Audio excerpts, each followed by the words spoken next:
Right, this is my sand burrow. It's a little set up.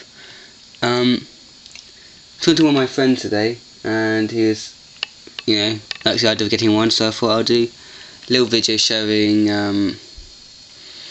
just really how I have mine set up.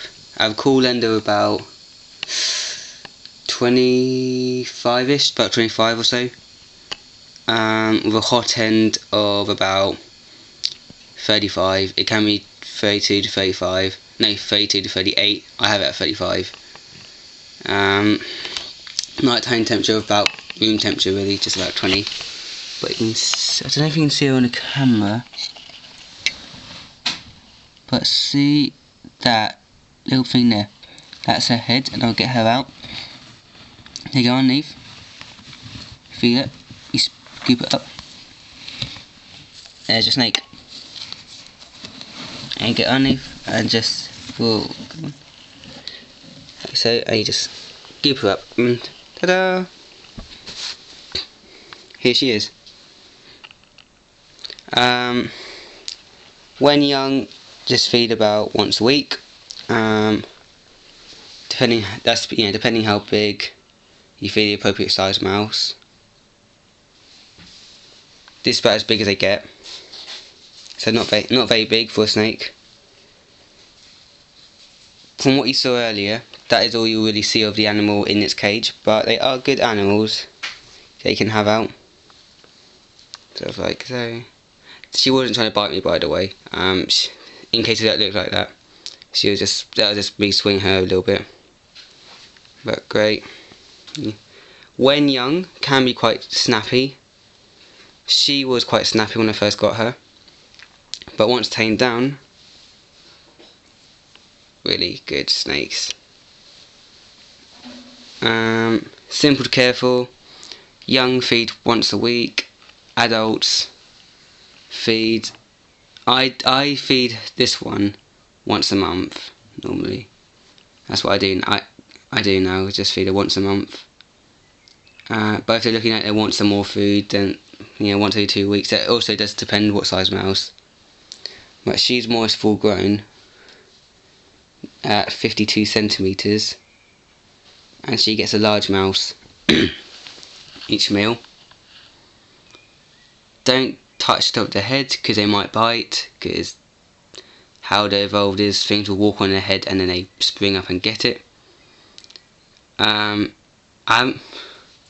can't remember the humidity levels off the top of my head, but they don't like it humid, they like it dry, like in the 20 I think, something about 20ish. I'm pretty sure, but double check that.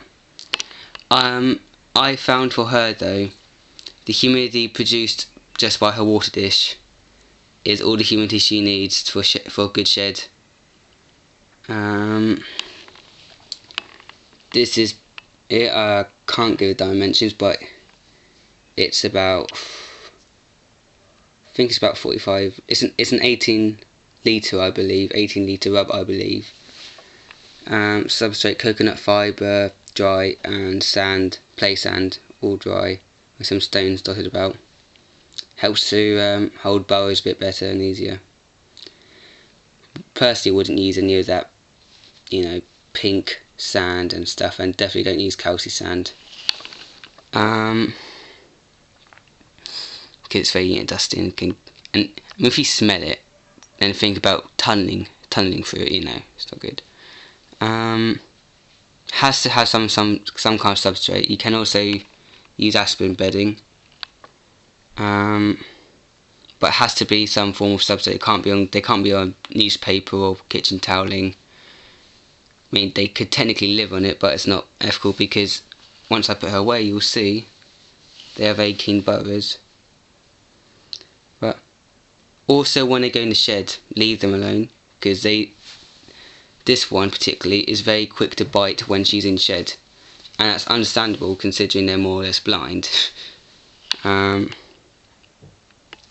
But she's like a completely different snake when she's in shed, so if you sit in shed, leave it until you see the shed skin around, and you can start handling again.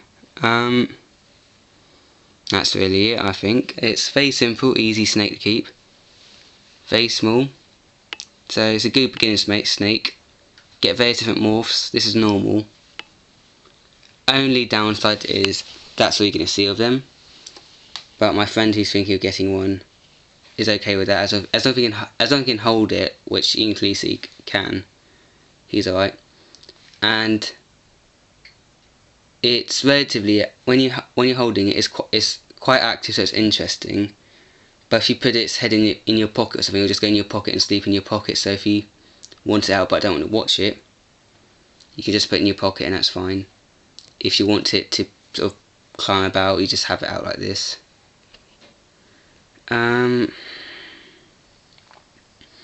So yeah, I think that's really it. But as you can see, they don't get big. This is more or less it. It can get another 2 inches maybe, you know, like. But really overall, not that much bigger. Quite strong for their size. And yeah, that's really it. So I'll pop her in. I might have forgot some things. Oh yeah, poo. I personally spot clean, and you can use like a sieve thing and just sieve through this substrate and pick out any poo. You can try giving them a lot, things to climb on and stuff. She used to have lots of things to climb on, all that stuff. Never used it. In the VM, she never comes above the sand. Even you can tell because they leave tracks and never see tracks. So at least this individual doesn't. And as you can see, this is why they need it. This is why they need some form of substrate, because they dig. And if you don't have substrate, it'll be a very stressed out animal. And that's it. Water I leave to evaporate. You can see her tunnelling a bit around there. Water I leave to evaporate and just change when it needs fresh water. Replace, I should say, when it needs fresh water. And that is all, I believe. So hopefully this is helpful to my friend, and hopefully this is helpful to anyone else who's thinking of getting these. Any more questions, feel free to ask me in the comments below.